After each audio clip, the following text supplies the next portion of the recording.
Hello everyone, তো আজকে আমি যাচ্ছি আমার অফিস কলিগ কাম ফ্রেন্ডসদের সাথে একটু ঘুরতে। তো সকাল সকাল রেডি হয়ে গেছি। আজকে সকাল থেকেই প্রচণ্ড কুয়াশা। এই দেখো সাগরদিঘি, আমার প্রিয় সাগরদিঘির পাশ দিয়ে যাচ্ছি অফিসে। আর এক এক করে সবাই চলে আসছে, আমাদের গাড়িও মোটামুটি রেডি হচ্ছে। সবাই ফাইনালি খুব এক্সাইটেড যে ঘুরতে যাব। সকাল থেকে কিন্তু আজকে প্রচণ্ড ঠান্ডা, সেই রকমভাবে ড্রেস পরে নিয়েছি যাতে একটুও ঠান্ডা না লাগে।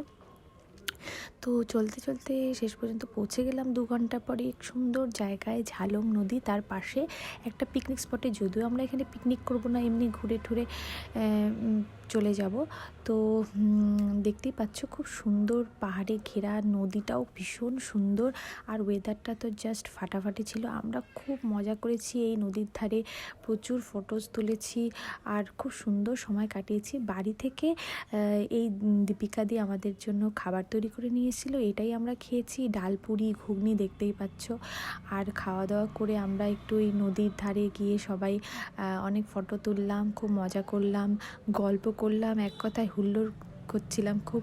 আর এই দেখো সবাই খুব মাস্তি করছে, পুরো নাচানাচি করছি। তো হয়ে গেল আমাদের পিকনিক। এবার বাড়ি ফেরার পালা। বাড়ি ফেরার পথে খেলাম চা আর মোমো।